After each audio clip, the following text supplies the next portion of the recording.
Breaking Gulf News. Dubai, it's time to unplug if you want to enjoy your next music concert, say audiologists and doctors.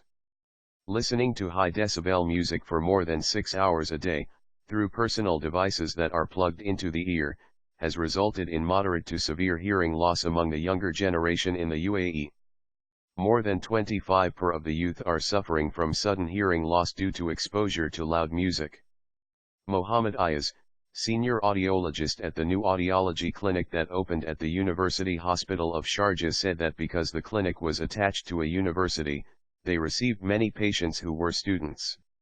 He reported a steady traffic of 25 to 30 teenagers reporting at the clinic complaining of pain and a tingling sensation in their ears. Dr. Murtaza Najmi, an specialist at the eye care clinics, validated this finding. People who are constantly exposed to high-frequency noise suffer from loss of hearing. We usually have young patients coming in a day after attending a heavy metal concert, complaining of ringing noise in their ears. People think that such hearing loss is sudden. However, this kind of hearing loss happens as a result of a prolonged exposure to high-frequency sounds and is progressive, never sudden. In today's world, where we are enveloped by an environment acclimatized to loud music, explosions, movies with loud sounds, construction, and traffic, it is common to find people complaining of hearing problems. It is important to educate the community and raise awareness about this to avoid such exposure and conserve one's hearing, he said. What is hearing loss?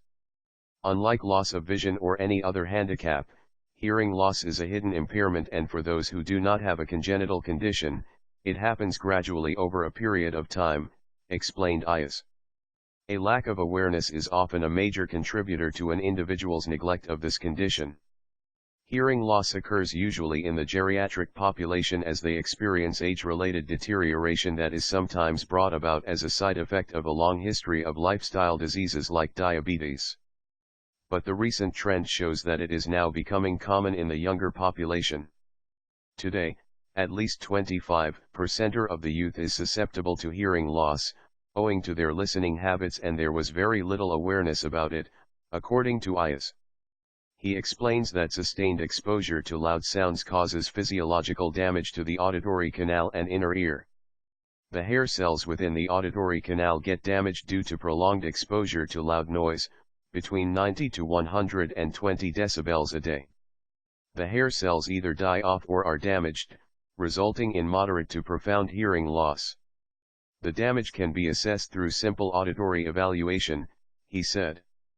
Based on the examination, a patient can be diagnosed as having mild, moderate, or severe hearing loss. Why does it occur in the younger generation?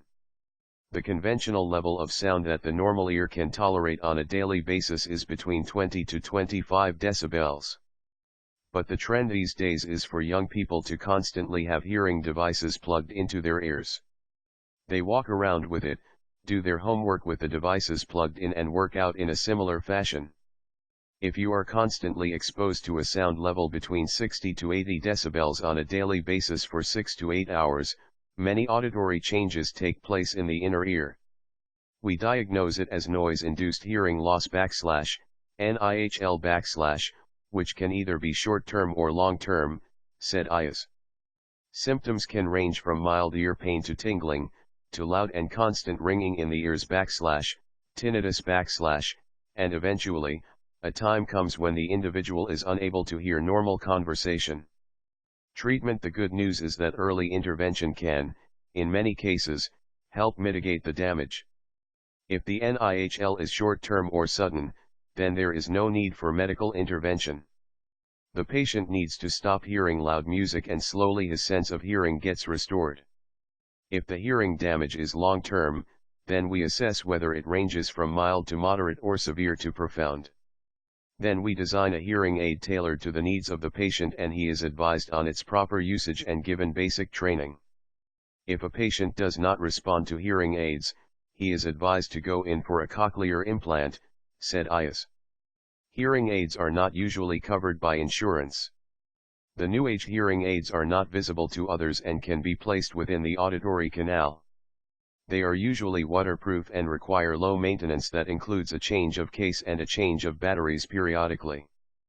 Patients who have hearing loss are advised to get the aids as they not only help in assisting the individual in clear hearing but also act as protective devices for the ear.